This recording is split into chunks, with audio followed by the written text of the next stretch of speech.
Welcome back sa ating YouTube channel mga kalapatid, GC Olof mga kalapatid. Ayan mga kalapatid, bali update tayo sa ating vegan finisher. Ayan, nasa kasirulan ng itlog mga kalapatid. Ayan, may isa na siyang itlog mga kalapatid, yung ating vegan finisher. Ayan, ito naman yung kanyang pares mga kalapatid. Ayan, yung aking flying machine. Ayan, bali katban yan mga kalapatid. Flying machine ng 2003 2013 pala.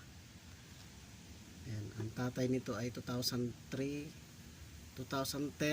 pala, hindi 3, 2013 finisher Tacloban mga kalapatid, galing sa ating kaibigan ng taga Pasig mga kalapatid. Ayan, shout out sa'yo Boss John Rayos. Ayan, ito rin yung ating anak ng flying machine. Hindi ko yan siningsingan para itinago, para tago ko talaga. Ayan. Bali ito mga kalapatid, sana mag off color ang kanilang kulay. Ang anak na super black mga kalapatid. Ayan ang update natin sa ating vegan finisher mga kalapatid. Bali ang pasok pala nito mga kalapatid ay Biberman steak Chitsalbaut, ayan, at saka Taiwan mga kalapatid. Ayan. Hindi ko lang makuha ang timpla kaya hindi ko itinuloy ng pagudpod mga kalapatid. Bali last lap nga ng pagudpod ngayon mga kalapatid. Bali last 2 laps na lang mga kalapatid. Hindi ko siya kinarga kasi wala na akong lahi na ganitong mga kalapatid. Bali wala na akong lahi sa mga ganitong ibon mga kalapatid, kaya tinago ko siya. Kaya hindi ko na siya itinuloy mga kalapatid.